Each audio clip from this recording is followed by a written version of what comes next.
Hey, Seattle hockey fans, happy game day. Erica Ayala, your host of Locked On Kraken. I'm coming in with more energy, more positivity today. Yesterday's episode was tough, but we had to talk about it. Today, we're going to talk about tonight's game against the Buffalo Sabres, but also I'm going to introduce you to a new Locked On NHL host who is going to be your expert on all things NHL prospects. So, of course, we're going to talk about the one topic we've been talking about a lot here: defense. No, of course, I'm kidding. We're going to talk about Shane Wright, and we'll also talk about Matty Beniers and their development. That's coming up on this episode, Tuesday edition, game day edition of Locked On Kraken. You are Locked On Kraken, your daily podcast on the Seattle Kraken, part of the Locked On Podcast Network, your team every day. We are the Seattle Kraken.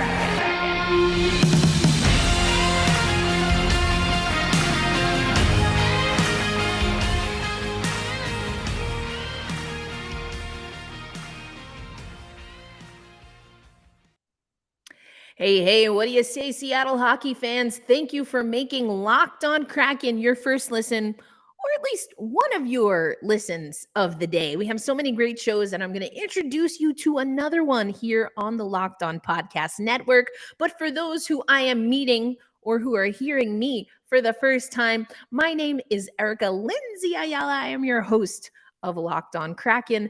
I am a devout Sue Bird fan since her Yukon days, so I'm wearing my Sue Bird goat shirt today. I've got my blue, deep blue, the depths, mood lighting. I felt like I needed to re-zhuzh and just kind of sage out some negative energy that we had from yesterday's show.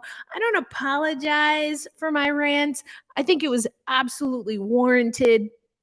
That being said, we got to move on, right? Because we hold fast, we stay true here on Locked On Kraken. We can keep it real, we can keep it uplifting at the same time. We can hold space for both. And on today's episode, I want to talk first about the incoming Buffalo Sabres. Now, we have a test against the Buffalo Sabres. Now, I talked about this a little bit yesterday. Let's go to NHL.com and look at the standings. The standings, we're the 22nd team overall, still early in the season. Most teams haven't even played 10 games yet. So, we have to take this with a grain of salt, but also this is the measuring stick for right now. So if we take a look at the league standings, we're 22, but look who's number 5 and look who's coming to dinner tonight. That's the Buffalo Sabres. They have a goal differential of positive 11, plus 11 goal differential. 22 goals for, 11 against. They're at 800, 5 games played, 4-1 record, 8 points. If you scroll down just a wee bit, we have a -6 goal differential. That means that we give up 6 more goals than we score in this season so far. 7 games for us, a 2-3-2 record, 6 points on the docket. So the reason that I want to go over this is because we got to know what we're working with, folks. We got to know what we're working with. I also want to take you to Natural Stat Trick. What are we up against? What are we seeing here? So we see that they get a decent amount of shots on their power play. When they are on a 5v4 power play, this is their shots for percentage. That's pretty impressive. So that means that us on the penalty kill, we're really going to be up against a decent amount of shots. So we got to be mindful of that.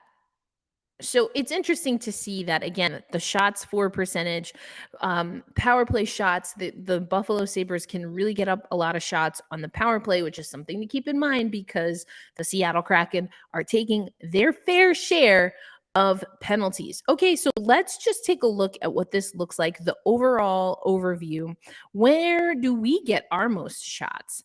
Also on the power play. Well, that's a good thing, right? We're getting shots on the power play.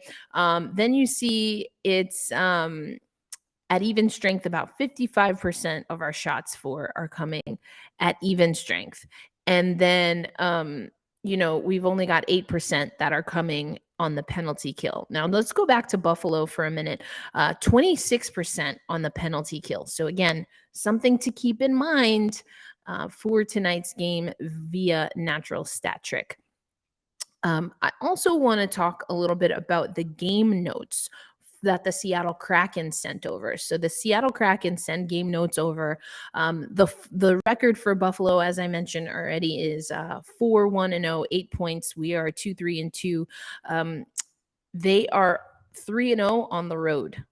So they are really gonna be looking to stick it to us. Now, the Seattle Kraken, we enter the game looking for our first home victory of the season. So the Buffalo Sabres are perfect on the road. We are winless at home.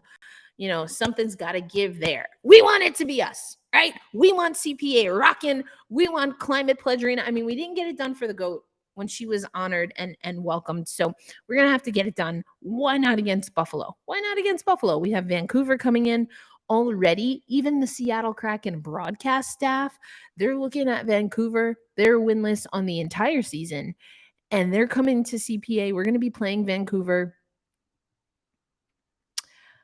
I want to keep this show positive. If you want to know what I think about if we lose to Vancouver, listen to Monday's episode because I talked about that. We're going to keep this positive, baby. We're going to get our first win at CPA against Buffalo. That's what we're going to do. Leading scorers, Rasmus Dahlin, 8 points overall. We have Burakovsky, McCann, and Schwartz all with 6 points. So some other things to note here.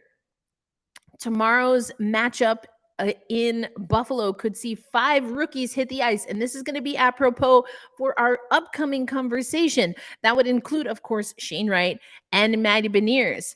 But you've got Owen Power, Jack Quinn. There's a little bit of a reunion with some of the Michigan guys. So that's going to be fun to watch. You can best believe we'll hear from Maddie Beniers at some point, if not before the game, maybe after the game, depending on how it all goes down. But man, that Michigan group was pretty strong. And as a matter of fact, I spoke to Hadi about that. And coming up next on Locked On Kraken, we got you ready for tonight's game. Again, we're going to stay positive. We're going to hold fast. We're going to stay true. We know we've got Vancouver coming up, but we're not worried about that. We're worried about tonight. I got you ready for that. Now I want to dive deeper into this conversation about Shane Wright. I've given you my opinion. I'm okay to see him move down, but let's talk to the expert. Let's talk to Hadi Kalakeche, who's going to be the host of a brand new show that is coming to Locked On NHL, not even available yet. So you're getting a first listen to Hadi as he's going to talk about our guys, Shane Wright and Maddie Beniers, and if Seattle is doing this whole development thing the right way. We're going to start the conversation today, and some of this will roll over for tomorrow, particularly the part where we talk about Maddie Beniers. So before we get to my conversation with Hadi Kalakeche, the new host of Locked On NHL Prospects, I want to tell you about Athletic Greens. Now, for those longtime listeners, you know that I believe in Athletic Greens. I believe in having something as a part of a morning routine that's going to help me along my wellness journey, and Athletic Greens has been that. Now, this is an amazing partnership because the AG1 Athletic Greens is just one scoop, and you are getting 75 high-quality vitamins, minerals, whole food sourced superfoods, probiotics, and adaptogens that you can start your day off with. And I love that. And so you're investing in an all-in-one nutritional insurance with Athletic Greens. So to make it easy, Athletic Greens is going to give you 1 free year supply of immune boosting, immune supporting vitamin. So to make it easy, Athletic Greens is going to give you a 1-year supply of the immune-supporting vitamin D and 5 free travel packs with your first purchase. I love the travel packs. I need more of them. So I'm going to have to go to athleticgreens.com/NHL network. Again, that's athleticgreens.com/NHL network. And that is how you take ownership of your health and pick up the ultimate daily nutritional insurance, Athletic Greens. All right, Seattle, we are back with our Tuesday episode of Locked on Kraken. I'm going to introduce you to Hadi Kalakeche. He is our new host of the brand new show, hasn't even started yet, the show called Locked on NHL Prospects. So I thought he was the perfect person to weigh in on this Shane Wright situation. Now, before I take you to Hadi, I want to take you once again to Natural Stat Trick. And I have really been looking at Natural Stat Trick to get a sense for the time on ice for Shane Wright. So as of today, this is the TOI for Shane Wright. We scroll down a little bit here. We see that Shane Wright has total time on ice of 34 minutes and 13 seconds, 53 shifts overall. He's averaging fewer, than 40 seconds. So he's at 38 seconds per shift. Something to keep in mind, again, the Seattle Kraken, that's their number 4 overall pick, Shane Wright. We're going to talk about that a little bit more. But, that's about 34 minutes, 7 games overall, but he's been a scratch for a handful. I think he's got about 5 games, if memory serves correctly. He's been scratched twice. He got his first point the other day, and then Dave Hakstol made a comment. I've talked about all this. If you want to listen to more, I talked about all of it, including breaking down all of the different things that Dave Hakstol said about Shane Wright. I put them together as a superhuman. Anyway, question mark. I put together a kind of a mix of all of the different things that Dave Hakstol has said about Shane Wright, and I was very confused. So if you want to listen to that, because you're super into being annoyed, you can check out the show notes. Anyway, without further ado, let's go to my special Squadcast with Hadi Kalakeche. Hey, Seattle hockey fans, I hope you're enjoying this special Squadcast. Now, I've talked to you about Game to Game. That's when the Locked On NHL hosts, and really all of the hosts throughout the Locked On network, we give you quick, about 60-minute hits after the games of our respective teams or leagues or conferences. And we then at Locked On are giving you all of that in a 30-minute show. That's our Game to Game on Locked On NHL. Every moment, every top performance, every result. Locked On Game to Game covers every game from across the National Hockey League with a local analysis that only Locked On can deliver. You can follow Game to Game on Locked On NHL, which is available on the ISSA app, YouTube, and of course, wherever else you get your podcasts. I am so excited to welcome a new host here to Locked On NHL. Now, Hadi, you are going to be our Locked On Prospects host. We are so happy to have you. But first, let the fans on Locked On Kraken know a little bit about your background before we get into the Shane Wright conversation. Yeah, so I'll be taking over for Locked On NHL Prospects. It's a brand new podcast that's coming up. I think this year is really going to be it's really the best year to start launching this kind of thing because the prospect conversation is heating up. This is a really interesting draft. On my end, what I've been doing, I've worked for Dobber Prospects. I still do as their QMJHL scout. So I scout the Q here from Montreal. I also write for Habs Eyes on the Prize as their North American Prospects writer. So I do that on the side as well. You can find my work there as well. And I've worked for a couple other networks. Scouting's always been an interest of mine ever since I was maybe 12, 13. I used to follow the drafts very closely, make sure I sort of watch a couple games from these top prospects. I always had my favorite every year. And it really became a thing for me during the pandemic when, everything kind of locked down. I found myself sort of delving into hockey as this sort of safe space that I can head into and have a lot of fun with. And it's just taken off for me since. And I'm really excited for this new chapter. It's going to be very, very interesting to follow along both draft eligible and drafted prospects throughout the year. So I'm really, really excited. This is going to be invaluable because, as I'm sure you know, the Seattle Kraken, we're holding on to a handful of picks. We were able to broker some in the offseason and a few deals, but we've still got plenty of picks. So I'm sure we will be in communication multiple times over the next year or so. But Hadi, something else I like to do on Locked on Kraken, and you alluded to it, but I'd love to get into it a little bit more, is when did you first fall in love with hockey? I call this my brown sugar question. So when did you first fall in love with hockey? Well, it was kind of a random occurrence, essentially. I was, growing up Lebanese, it's not necessarily a sport that's really pushed within the culture, right? But I was just scrolling through channels one day and I fell upon a Habs Red Wings game. And the first thing I saw when I tuned into that game was Pavel Datsyuk deking through the entire Habs team and almost scoring. And I was just mesmerized by the pace of play, the skill required to play the game at a high level. And I've just been completely enamored with hockey since. It's just been the sport that's kind of stuck with me. Then shortly after, the 2010 series happened with Yaroslav Halak turning into essentially a demigod in the playoffs. And it was awesome. So that was really my sort of sticking point. Then 2012, 2013 were the first drafts where Montreal needed to sort of make a high pick, and that's when I got really, really interested into scouting specifically. That's just been what I've been doing since.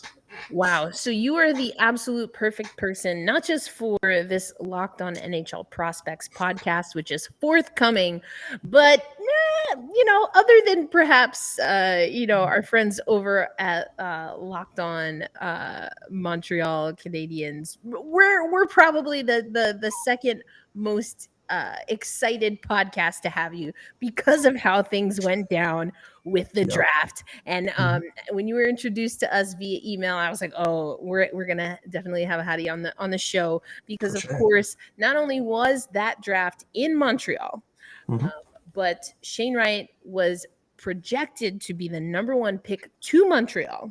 Yep. But of course, he ended up with us. So first, as you were following the most recent draft in 2022, what were your thoughts on really the top four prospects? We had Nemec there, Slavkovsky, Wright, and Logan Cooley. Not in that order, but those are the top four guys. What was your take on everything? Did everything play out how you thought? Were you surprised? In a word, no. It was really, honestly, I had Shane Wright going first. The brain that he has on him is just absolutely tremendous. He thinks the game at an elite level, and I thought the Habs were going to go with that direction just because the Montreal market's been pretty much begging for elite center depth for the last 10, 20 years, like pretty much since Koivu retired. And I don't know, just the thought of Nick Suzuki and Shane Wright just down the middle for the Habs was really enticing. I'm not against Slavkovsky as a pick, but I would have taken Wright first.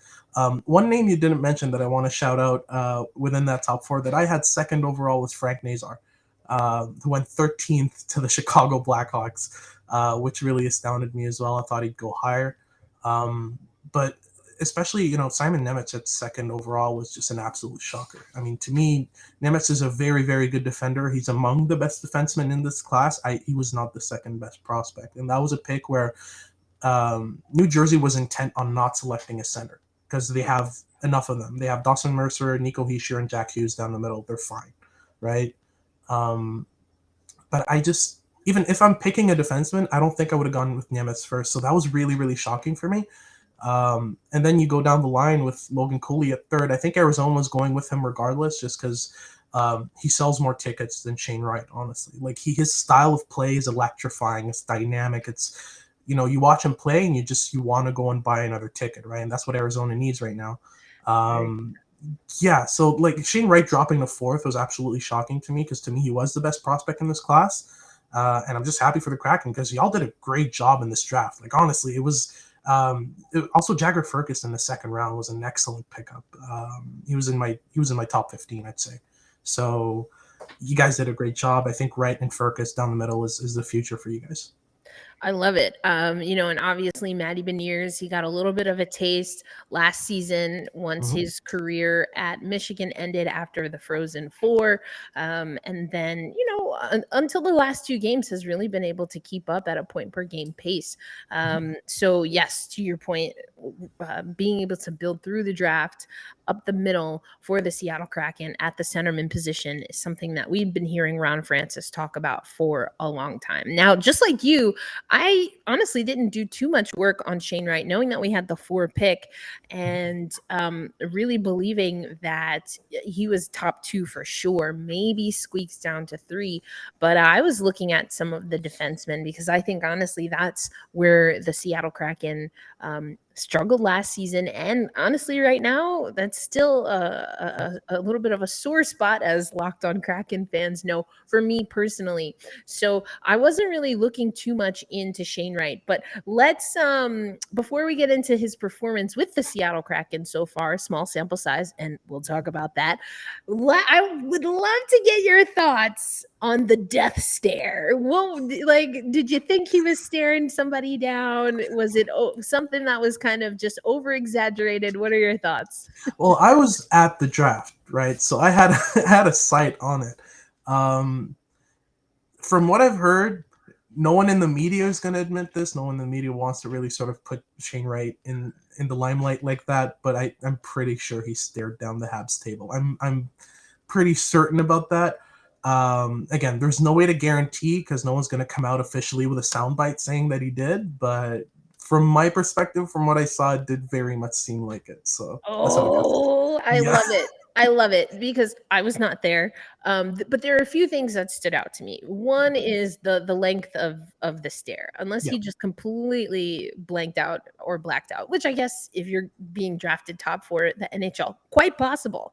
Life-changing. But then, and we had the creator behind that kind of behind the scenes documentary that the NHL did, and hearing some of the clips of him talking about, gonna circle that one. And then when he said after Logan Cooley got drafted to Arizona, he's like, that one hurts. It kind of made me think that there was a little bit more into that glare than just deer in headlights. This is my draft moment.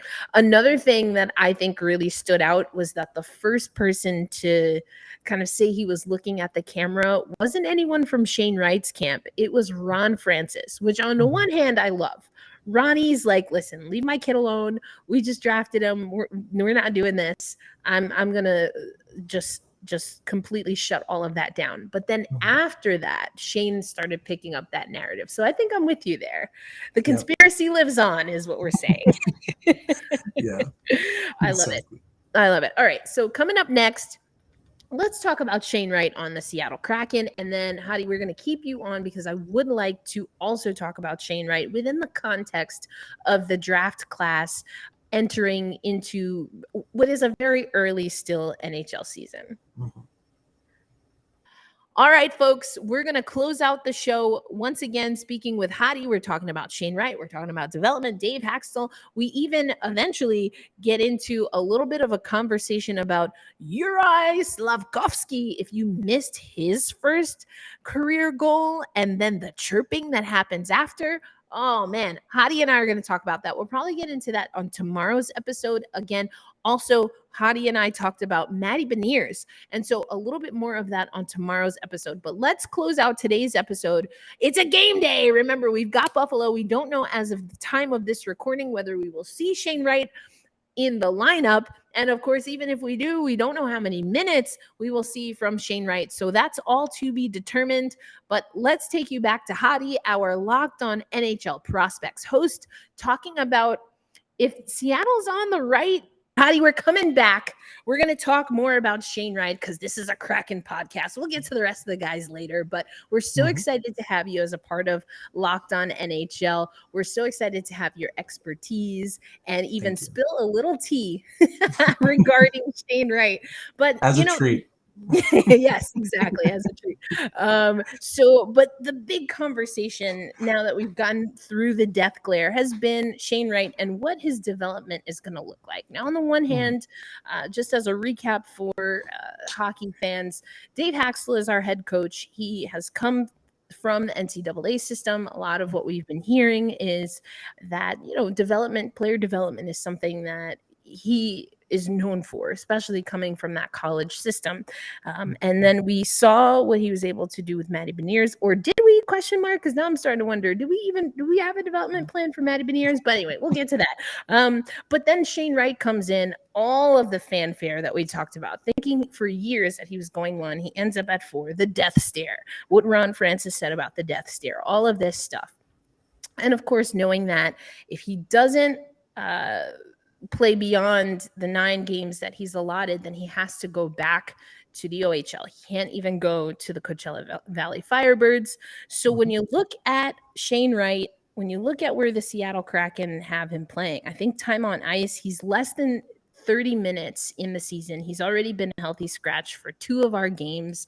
What are your thoughts? Are we hitting the panic button? Should we be asking Dave some questions? What's your take from outside Kraken camp on how Shane Wright is being developed? So reps are always important, right? For any prospect. Getting reps in is what sort of builds your ability to maintain consistency at a high level. It's especially important for hockey IQ. The thing is with Wright is he's not lacking in that sense. His consistency and his hockey IQ are through the roof. It's some of his greatest strengths. I don't think he's necessarily being harmed by the lack of playing time.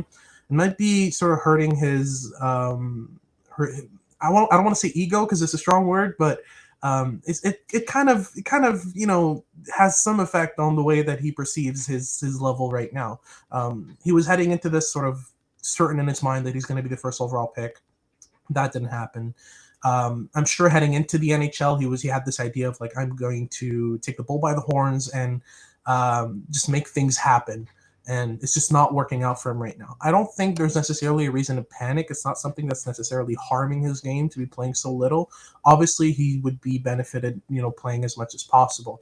But at the end of the day, the 2 things that are sort of at the core of his game, which is his consistency in all 3 zones and his hockey IQ, those are the things that you want to sort of develop by giving a player reps. That's why I would vouch for a player like Juraj Slafkovsky going to the AHL for a while, because then he's going to be able to play 18, 20 minutes a game and develop those sides of his game that aren't necessarily up to par. But in Wright's case, it's not necessarily that harmful. Now, I would still vouch for him to go to the OHL and just dominate for a year. That was sort of what I had in mind going into this season for Shane Wright. For me, there were still some things in his game. I mean, he's a pretty complete player, but just bringing everything up a level in terms of his playing would have been very, very useful for him. And the best place to sort of explore that is playing 23, 24 minutes a night in the OHL and just dominating, right? So that was sort of what I had in mind heading into the season for it. So I was surprised to start with to see him in the NHL, but I thought if you're ready, right? You don't play at a level that you're way above already. If you're ready for the next one. But in Wright's case, he has 2 choices, either NHL or OHL. There's no in between, right? So to me, in that case, if he's not going to be playing more than 6-7 minutes a night in the NHL, what's the point? Just send him down, have him play 23, 24 minutes. It's just better for him. See, I agree. It sounded a lot like the Seattle Kraken wanted to have him in the NHL this season. They were leaving a little bit of space. The phrase, I say this all the time on Locked On Kraken, but the phrase Ronnie Francis would say is like, we're giving him every opportunity to make the team. Like, okay, all right, sure. I don't think so. But, yeah, they were giving him every opportunity to make the team. But then he would also say, well, we had to be mindful in free agency because in, a year, 2 years, 3 years, 5 years, we're going to have to play Beniers and Wright. So I'm like, okay, you're playing us on both sides. Like, what's going on here?